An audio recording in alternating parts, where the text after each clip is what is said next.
stories we know are not always the only possibilities. Destiny sometimes takes unexpected paths. What if a single gesture changed the course of history? If a different choice rewrote the legend? Prepare to discover parallel universes where the impossible becomes reality. Welcome to What If?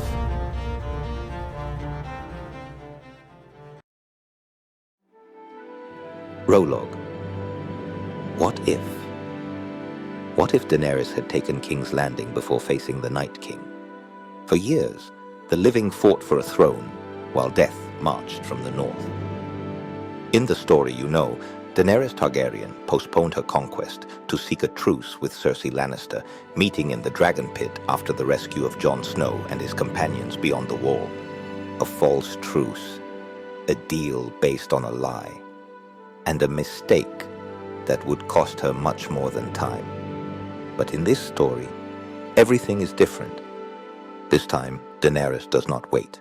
She seeks no agreements with queens who kill by treachery, nor alliances with liars. After the fall of Highgarden and the attack on the Lannister army on the King's Road, Daenerys decides to act, not out of rage, not out of madness, out of strategy and duty. With her 3 dragons and the combined might of the Unsullied and the Dothraki, the Targaryen queen launches a total attack on King's Landing. The capital, overwhelmed and terrified, surrenders. The bells ring. There is no massacre. There is no indiscriminate fire. Only a swift conquest without resistance. Cersei is captured alive. Her personal guard falls. Even the mountain is brought down after a brutal confrontation against Grey Worm and the Unsullied. Euron Greyjoy, traitor and opportunist, tries to switch sides. Daenerys does not allow it. He is publicly executed. The Iron Fleet is placed under the command of Yara Greyjoy, the rightful heir to the Iron Islands, and an ally since the days of Dragonstone. And amidst the collapse of the Lannister regime, Jaime makes a decision. Defeated, yes, but not humiliated. He faces Daenerys. He acknowledges his mistakes, and he offers her his sword on one condition, that his sister remains alive. Daenerys accepts, not out of mercy, but out of control. Jaime officially surrenders the Lannister army and places it under the command of the new queen. Not as just another vassal, but as the man who once killed a king to save millions, and who now seeks to do so again. With Cersei a prisoner, King's Landing under control, and all the armies of the South united, Daenerys becomes the queen of the 7 kingdoms. Not by birthright, but by conquest, by justice. And it is in that precise instant that everything changes. A raven arrives from the north. Jon Snow and his men are trapped beyond the wall, surrounded by whites. With no time for hesitation or treaties, Daenerys flies with her dragons to rescue them. The battle is fierce. Viserion, one of her children, falls and is claimed by the Night King. Daenerys sees with her own eyes what is coming. There are no doubts left. There is no need to present whites in awkward meetings. There is no need to beg for truces. Winter has come, and the queen is ready. From this point on, everything changes. It is no longer a war for the throne. It is a war for the world of the living. Chapter 1. The Queen of Dawn. The smell of salt and damp wood seeped through the planks of the ship crossing the icy waters heading south.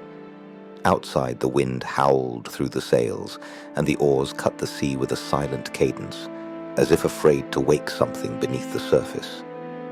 Inside, Jon Snow breathed with difficulty, still weak, the wounds on his body bandaged by firm and careful hands. He woke without a start, as if the pain anchored him to reality. It took him a few seconds to remember what had happened. The frozen lake, the circle of whites, the desperate fight, and the roar of dragons cutting through the white sky. He moved barely enough to see a figure sitting beside him, in silence. Daenerys Targaryen. She wore thick, heavy clothes, lined in white fur, but her face remained the same, determined, serene, beautiful.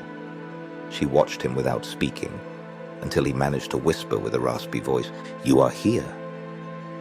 She nodded, with a faint smile on her lips. "Of course I am. I wasn't going to let you die there alone. Not you, nor your people." Jon tried to sit up, but the pain in his side stopped him. She leaned in and held him carefully. "You still need to rest. The wounds are deep, but not fatal." He took a deep breath, trying to order his thoughts. Then, the inevitable question arose. What happened while we were away? And King's Landing? Daenerys took a few seconds before answering, not to hide anything, but to respect the moment. Then she stood up and looked out the porthole covered in frost. King's Landing surrendered. Silence grew heavy in the cabin. How? I took my 3 dragons. The Unsullied followed me, the Dothraki. There was no battle. The bells rang before we released a single flame. The city surrendered. Jon closed his eyes, not out of displeasure, but out of surprise. It was hard for him to imagine Cersei accepting defeat. And her? She is alive, imprisoned. Jaime surrendered the Lannister army in exchange for her life being spared, and I kept my word. Jon nodded slowly. Everything had changed while they fought against death. So, you are queen now. She looked back at him with a mixture of solemnity and sweetness. Yes, but that is not what matters now. She came closer again, and her voice dropped a tone, as if she were speaking not to an ally, but to someone closer, someone important. I have won cities, thrones, armies, but if we do not stop what comes from the north, none of that will mean anything. Being queen is not wearing the crown. It is protecting the realm, all of them, all of you. Jon looked at her for a long time. Despite the pain, despite the blood still fresh beneath his bandages, he felt something stronger than the cold, admiration, and perhaps something more. Then I will fight by your side, your grace. Daenerys smiled, but not with arrogance, but with gratitude. She sat beside him, and for a few minutes they did not speak. They just listened to the sea. "Jorah?" he asked, suddenly worried. She nodded with a nostalgic look. "He is well, wounded but alive. When I knew that you, he, and the others were trapped beyond the wall, I couldn't stand idly by. I went because I had to, because you are my responsibility, all of you." Jon lowered his gaze. He felt part of something bigger, for the first time in a long time. "And Viserion?" The question floated for a few seconds. Daenerys approached the small lamp hanging from the ceiling, adjusting the wick. Her face remained serene, but her voice, when she answered, cracked just barely. "He fell into the ice. There was no way to save him." She said no more, not a tear, only the wound in her words. And Jon understood that even though they did not yet know what had become of the dragon's body, the loss already weighed like a sentence. "I am sorry," he whispered. She only nodded, looking at the sea through the porthole. And there is still much to do. The wind blew harder outside. The cold arrived, like a warning. But inside the cabin, between open wounds and revealed truths, 2 hearts found the same rhythm. Not as queen and vassal, not as dragon and wolf, but as 2 souls who knew that, from now on, their fight was one and the same. Together, against the winter, against death. Chapter 2. The Cold and the Flame. Winterfell welcomed them with frozen walls, covered in frost as if winter itself had entrenched itself there. The bells did not ring. The ravens did not fly. But everyone knew that someone had arrived who could change the course of everything. Daenerys Targaryen. She rode upright, covered in a white cloak trimmed in silver. Beside her, Jon Snow, paler than usual, still recovering from the wounds suffered beyond the wall. Behind him, Jorah Mormont, Grey Worm, and a small escort of Unsullied. The dragons did not show themselves. They had stayed further back, perched on the plains of the north, far from sight, but not from memory. Sansa Stark awaited them in the courtyard, surrounded by the lords of the north. Lady Mormont, the Glovers, the Sherwins. Everyone had been summoned not out of fear, but out of necessity. The Queen had come, not to wage war, but to claim the loyalty of those who had not yet knelt. Jon dismounted first, with a firm but tired gesture. Then he helped Daenerys down. The Queen of the South set foot on the soil of the North, and for a second no one said anything, until Sansa spoke. Winterfell welcomes those who come with the intention of protecting it. It wasn't a bow, nor a challenge. It was a thin line, like those drawn in the snow before a war. Daenerys nodded, without losing her composure. I come as Queen of Westeros, but also as an ally. What approaches from the north does not distinguish between houses or banners. It only kills, and I do not intend to let it. The Northerners watched her with skepticism. Some lowered their gaze, others frowned, but there were no words of rejection, only a tense silence. Hours later, in the great hall of Winterfell, the flames of the fireplaces fought against the cold seeping through the stones. Jon stood beside Daenerys, while Sansa, seated at the head, listened. I have come to ask for your loyalty, yes, said Daenerys, but not for you to swear fealty to a distant crown, but for us to fight together, your people, your home, my kingdom now too, because if you fall, we all fall. Lady Mormont was the first to speak. My house does not need to be reminded what it is to die for the North. We will fight, but we do not forget. The North remembers. Daenerys held her gaze, without twitching a muscle. She had learned that dignity is not demanded. It is demonstrated. And the South also begins to remember who deserves its loyalty, she replied. As night fell, the atmosphere relaxed. There were no dances, there were no songs, but there were words in low voices, shared cups, respected silences. Arya kept her distance, watching Daenerys like a leaf watches the wind, before letting itself be carried away. Bran said not a word, but his eyes seemed to see more than the rest understood. And Jon, for the first time in a long while, felt caught between two worlds. He was no longer just the wolf of the North. There was something else, something that burned when he looked at her, when he listened to her, when he remembered how she had saved him, flying through the storm. That night, as they walked through the stone corridors, Daenerys spoke to him softly, without titles or solemnity. You think I wasn't watching you, but I was, even when you fought for reasons I didn't understand. You are the only one who wants nothing, and that is why it hurt me that you might die. Jon looked at her. He did not answer. He just walked by her side, with the cold at his back and her warmth close. And although they did not know it yet, that brief stay in Winterfell would mark the beginning of something more than an alliance. It was the prelude to a journey, to a bond, and to a war that would make not only the living tremble, but the dead as well. Chapter 3. What walks in the night? The snow fell with greater intensity. Winterfell seemed to shrink before the arrival of the true winter. That morning, the silence in the corridors was different, not tense, not solemn. It was the silence of those who knew that the words about to be spoken were no longer promises of war, but of survival. The meeting took place in the great hall before the fire. There was no celebration or feast, only those who needed to be there. Daenerys, Jon, Sansa, Arya, Bran, Tyrion, Sam, Jorah, Davos, Grey Worm, and beyond.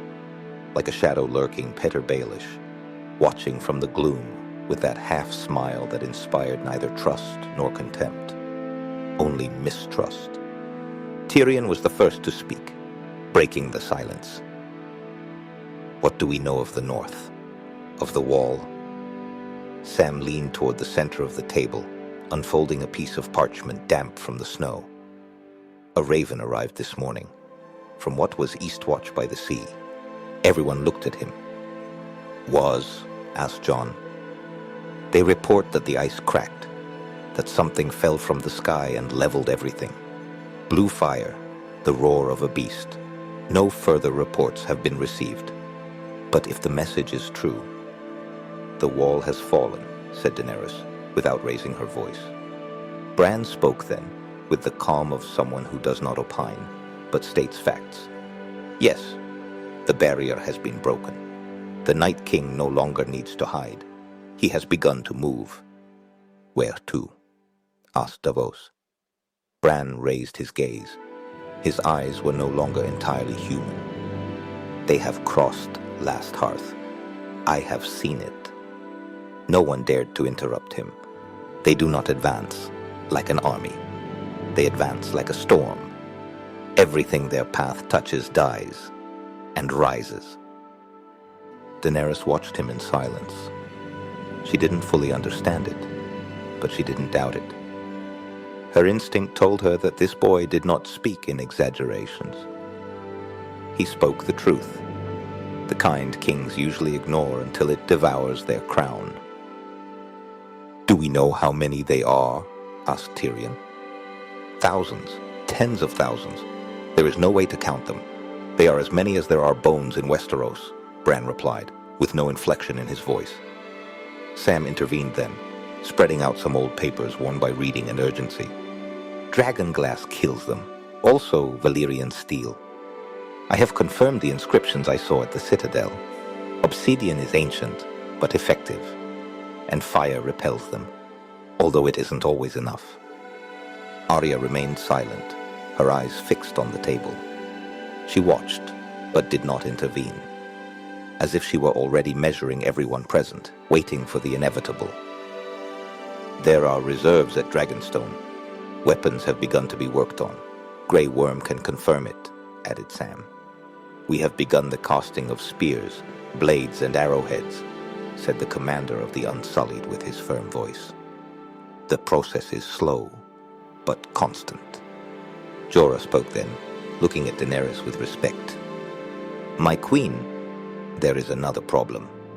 Not just whites will come. Walkers will come.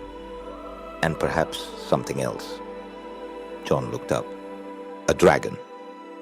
The air froze more than the winter outside. "How?" asked Sansa. "Viserion fell into the ice. But I don't know if he died or was claimed."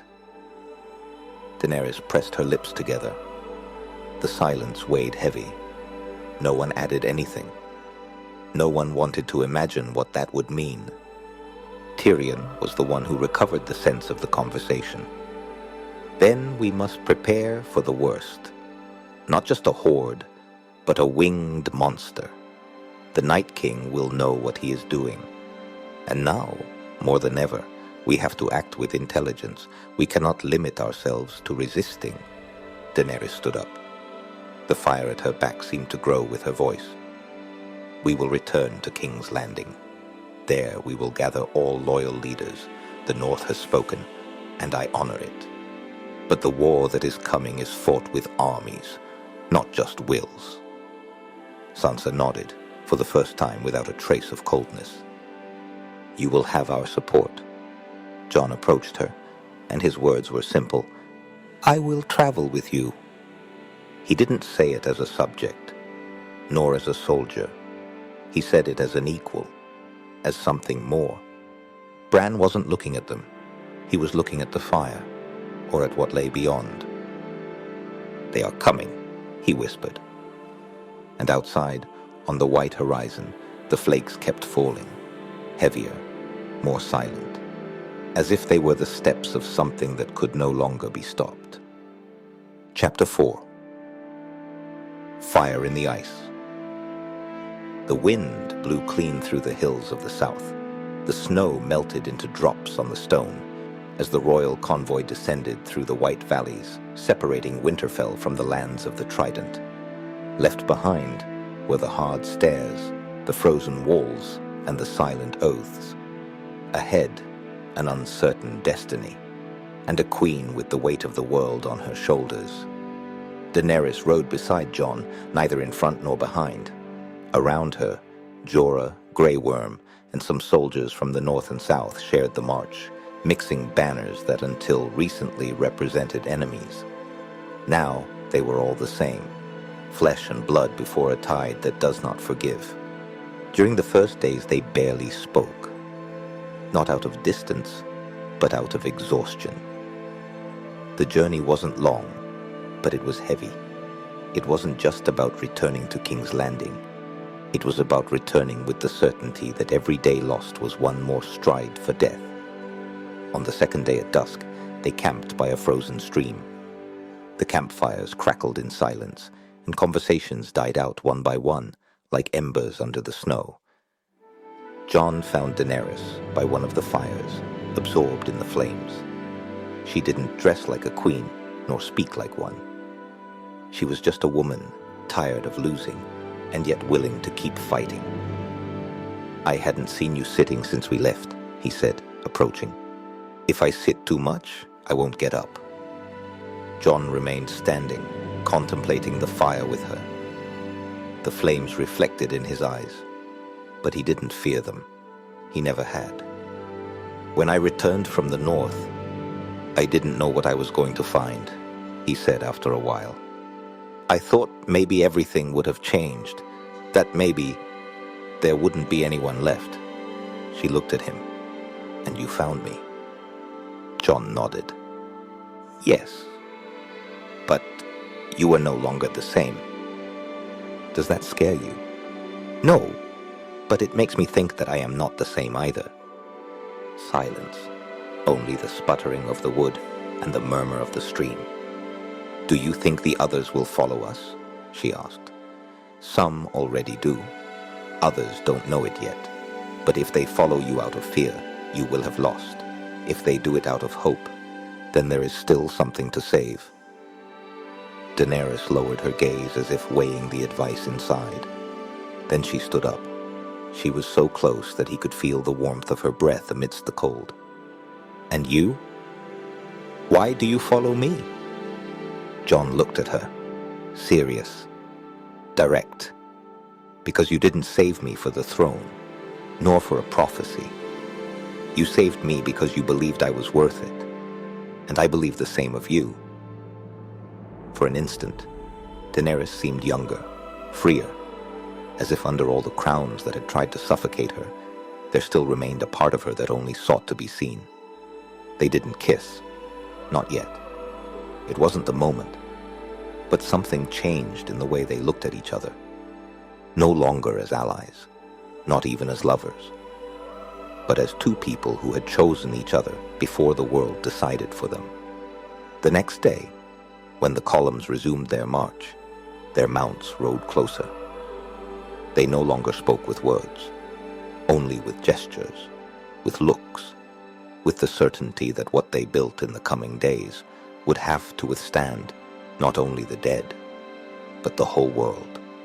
Far away, very far away, the sky of King's Landing began to turn gray, and somewhere, under the snow that no one would tread again, the eyes of a dead dragon opened to the sound of a horn that only the dead could hear.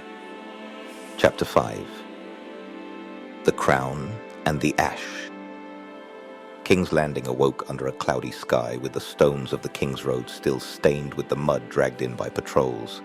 The beacons were not burning, but there were watches in every tower. The heat of the south was not enough to drive away the cold that had settled from the north. When the gates opened, there were no cheers, only order. The troops of the Unsullied formed two lines along the route to the Red Keep.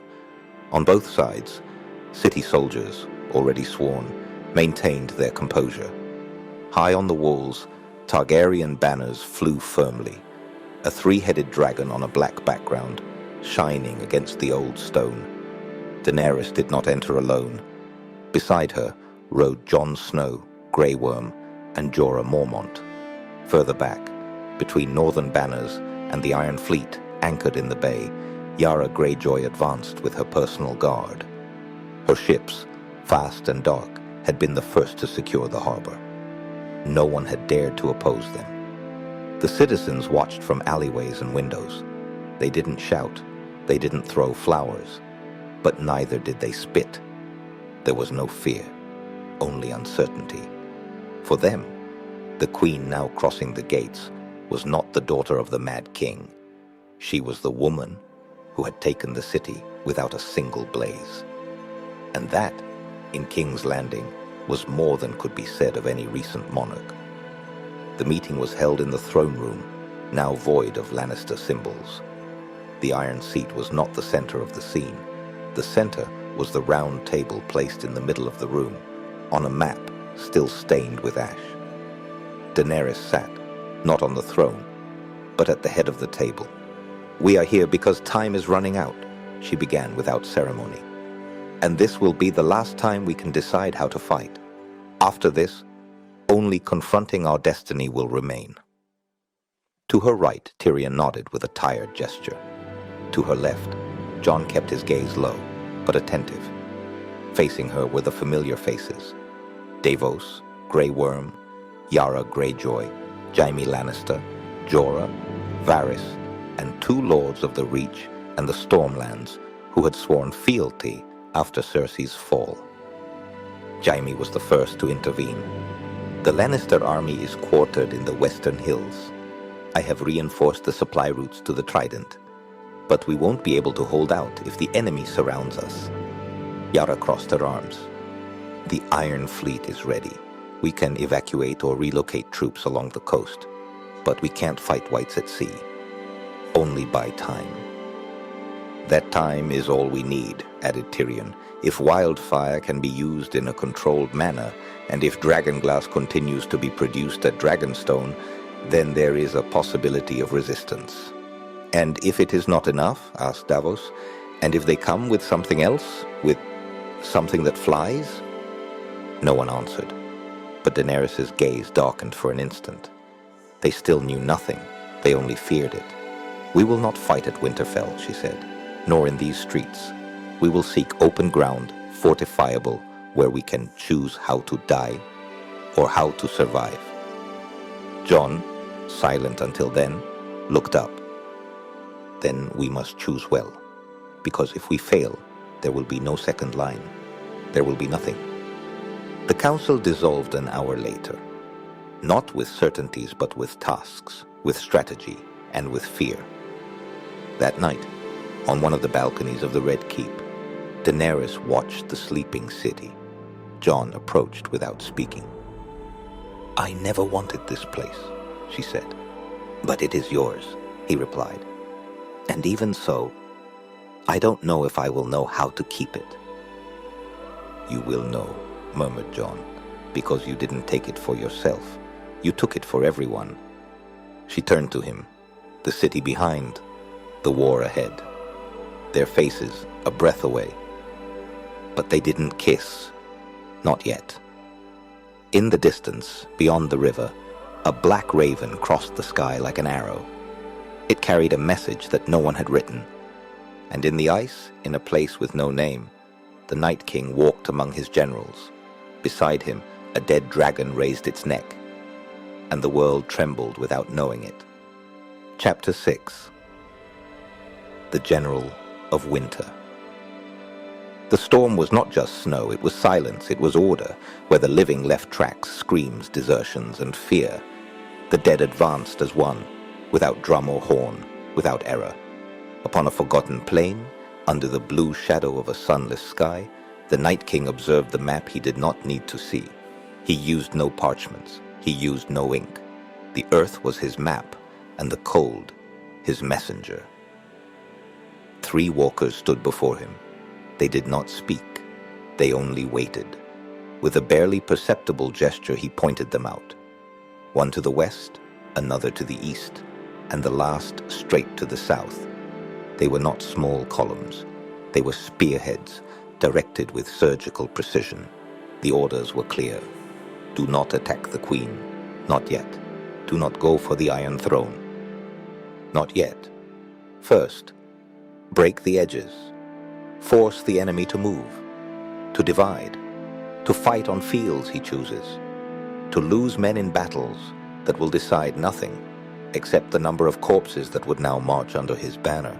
The village of Shadowpool fell without a single word. The soldiers of the Reach, recently assigned to the post, did not scream. They did not resist. Some tried to flee, but their bodies did not rise to return home. They rose to turn against her. In the Sea of Whispers, a detachment of the Iron Fleet was ambushed on dry land. Not by sailors, not by armies, by whites. No one on the coast saw the bodies drag themselves toward the waves, until they emerged again on a moonless night, on shores further south than anyone thought possible. And in a corner of the earth that did not appear on maps, a creature opened its eyes. Viserion did not spit fire.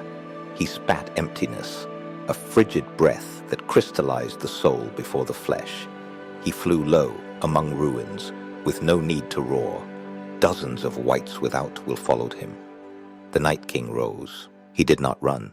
He did not march. He simply advanced. He knew they were waiting for him, that the forces of the living were gathering, building, planning. Perfect. That was what he wanted. Not a battle. A war of errors.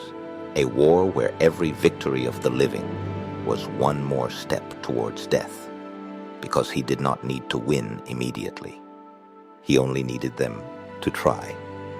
That night, in King's Landing, a cloud covered the moon, and at the highest point of the Red Keep, the stone dragons seemed to tremble, although no one touched them. The General of Winter had moved his pieces, and he did not plan to stop. Chapter 7. Echoes of Ice. The news did not arrive in the form of a raven. It arrived in silence. A scout from the Reach, covered in dried blood and frost, burst into the Red Keep at dawn. He had marched 3 days without stopping. There was no breath left in his body, only terror in his eyes. Shadowpool had fallen. It wasn't a skirmish. It was annihilation. There were no bodies left, only footprints in the snow that doubled back on themselves. The council met in the throne room, but this time no one discussed the agenda. Tyrion read the reports with a furrowed brow. Davos clenched his fists. Yara, colder than ever, made it clear that her fleet could not contain whites if they appeared from the sea. Grey Worm, standing and silent, did not ask for permission. He only awaited orders. "Do you think they will come here?" asked a noble from the Reach, trembling. "No," answered Jaime. "Not yet. They are testing us, and if we respond poorly, we won't need another chance to make a mistake."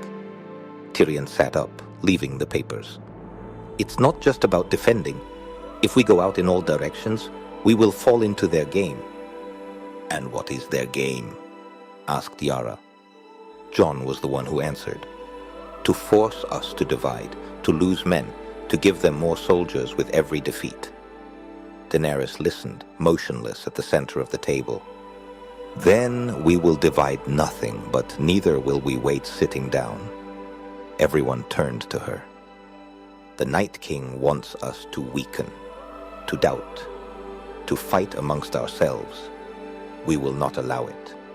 We will reinforce the roots, yes, but the bulk of our forces will remain united, and the first battle will be fought where we decide, not where he orders." The council did not applaud. It wasn't that kind of victory, but for the first time since the messages arrived, they breathed. Hours later, Daenerys walked down a forgotten corridor of the keep. The guards stepped aside in silence, not out of fear, out of respect. The door opened with a creak. Inside, there were no bars, just a stone room furnished with the basics, a queen's cell. Cersei was sitting by the window. She wore black, her hair short, her face without makeup. But the eyes were the same. She didn't turn when Daenerys entered. I didn't think the queen would come down to see her shadow. I don't come down for you. I come down for me." Cersei smiled barely. "Did you come to see what you will become when the fire goes out?" Daenerys didn't answer immediately. She closed the door behind her. There were no guards inside. No. I wanted to see you because you lost the throne, and I won it. And even so, you don't seem emptier than me. Cersei turned her head then. The smile vanished. Do you think what is coming will destroy you? No, it will be what comes after, when there are no enemies left, when only you remain, and what you did to survive. Daenerys held her gaze. I am not you. Not yet, whispered Cersei. Daenerys left without saying more. The door closed with a sharp thud, and behind it, Cersei looked out the window again, in silence, as if she were still playing a game where only she knew the rules. That night, atop the Red Keep, the raven from the north finally arrived. It brought no words, only a frozen feather and the mark of the dire wolf. Chapter 8. Shadows over the snow. The wind from the north was no longer just wind. It smelled different, as if death had learned to breathe. In Winterfell, the walls creaked at night. The cold seeped through the stones like an omen. It wasn't the winter they were used to. It was something else. Bran Stark didn't sleep. Or he slept with his eyes open, lost in visions that came without him seeking them. The three-eyed raven flew over empty fields, over burning houses, over faceless faces and bodies without shadows. When he woke from one of those trances, he barely pronounced a word. They divide. Sansa summoned the council that same afternoon. The great hall seemed larger, darker. There stood Arya, cold as the blade at her belt, Tormund frowning, Beric hooded, as if waiting for the flame to speak to him, and Littlefinger, watching as always from the edges of the conversation, as if he didn't belong, but never left. They have started to move, said Beric. Not in mass yet, but in small waves, as if searching for our weak points. Where? Asked Sansa. Redforge village and the stone basin. They are empty. Tormund rested his axe on the table. The walkers are hunting, not marching. Sansa nodded, serious.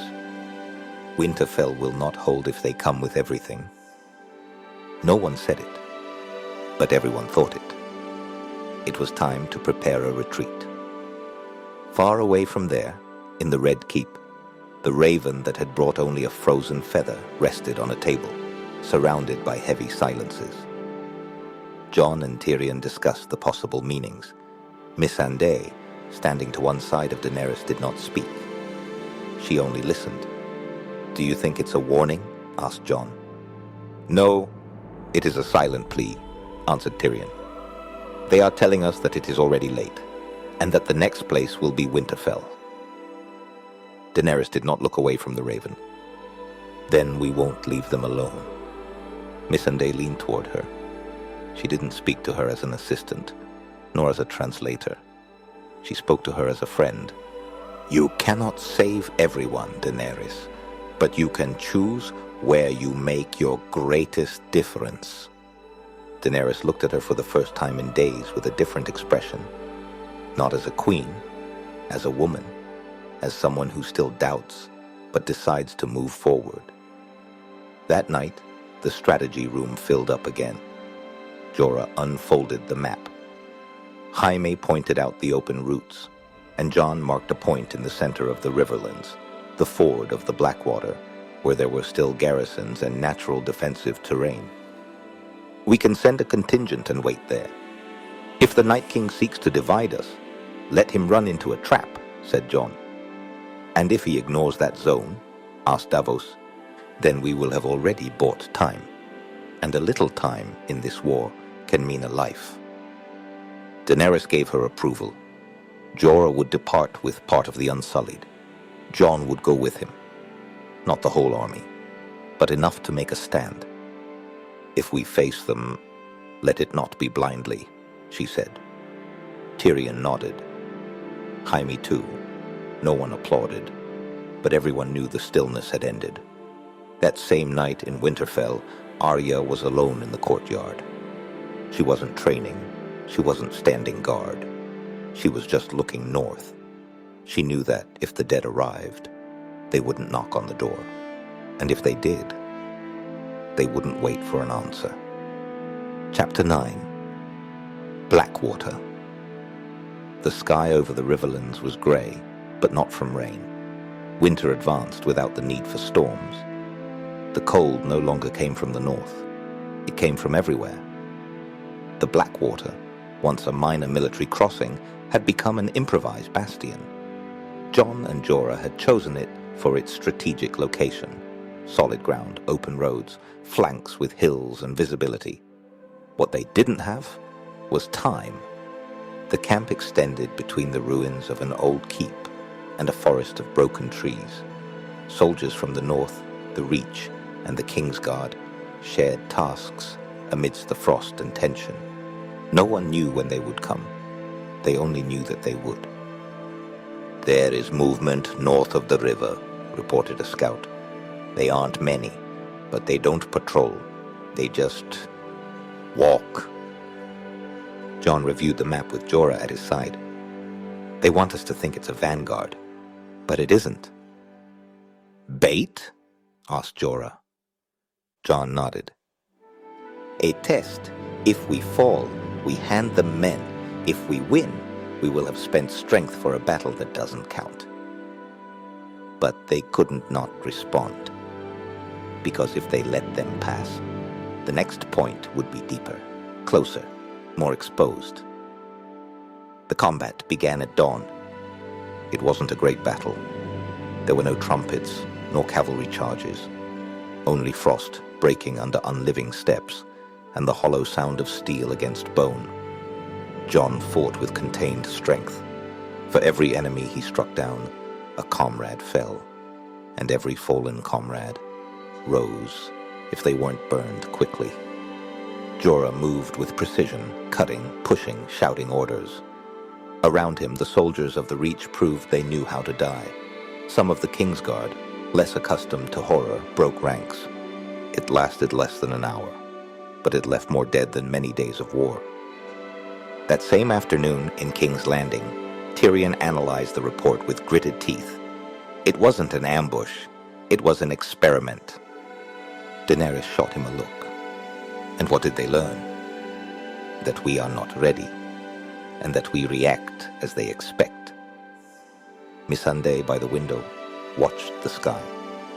Perhaps they are preparing us to lose our sense of time and judgment. In the north, in Winterfell, Bran opened his eyes after another trance. Sansa looked at him from the threshold, without entering yet. "Have you seen him?" "Not yet. But he approaches?" "Not me. Those who will come." Sansa frowned. "Will they come to save us?"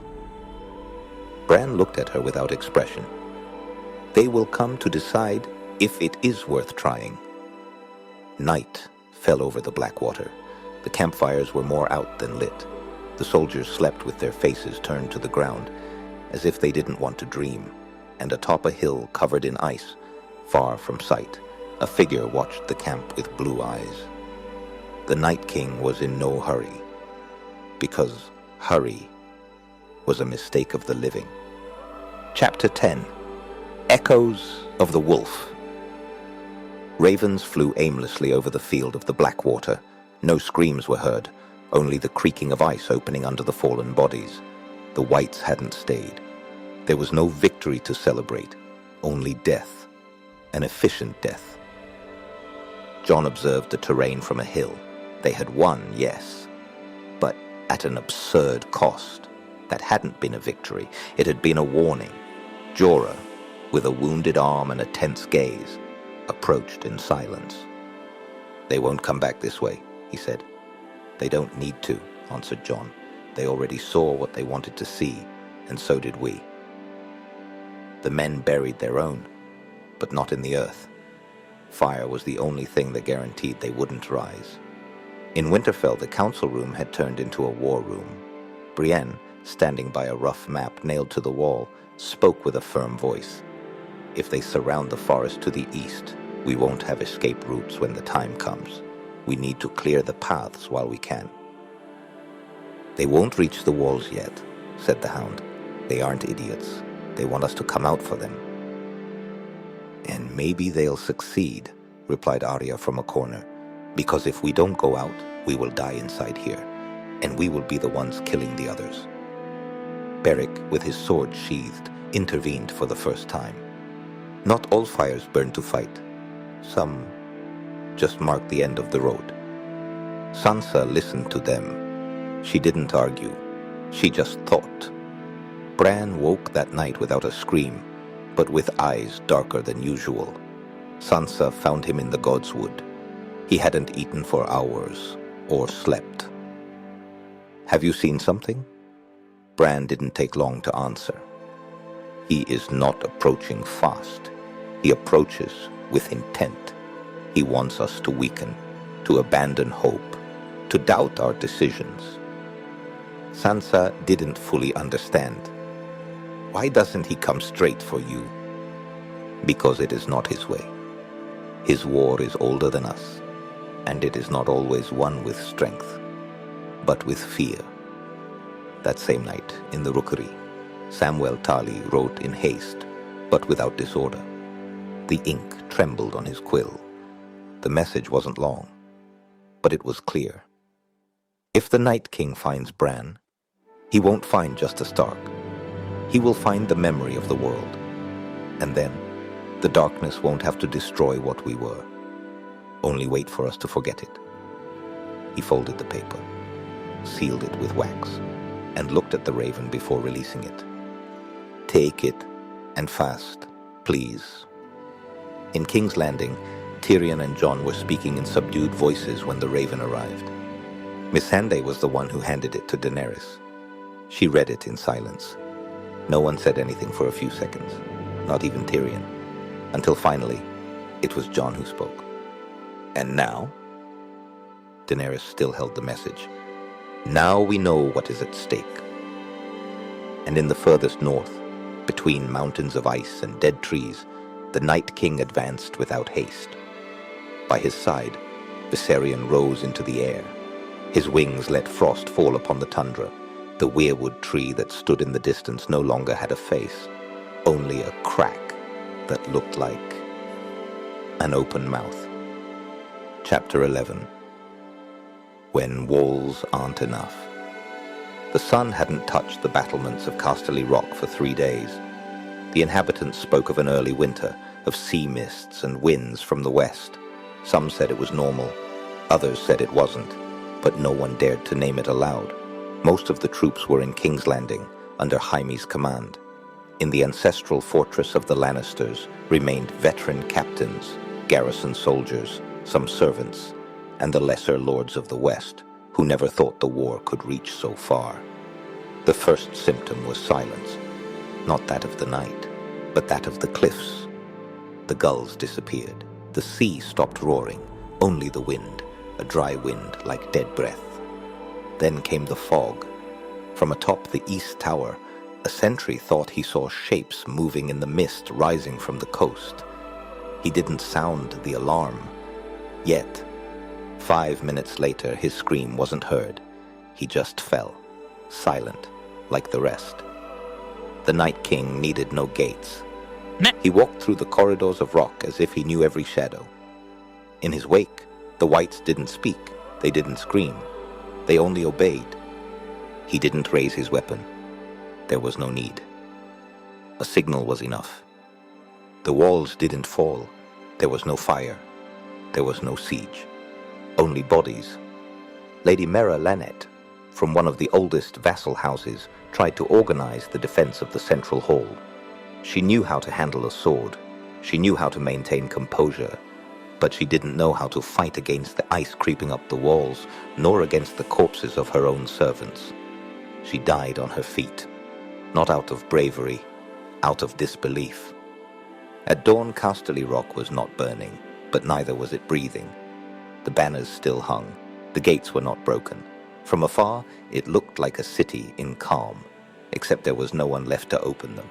3 days later, a raven arrived at King's Landing. Tyrion read it without speaking. Jaime, recognizing the seal, stood motionless. "What happened?" asked Daenerys. Tyrion looked up. His voice, for the first time, was just a whisper. "The rock has fallen." Daenerys narrowed her eyes.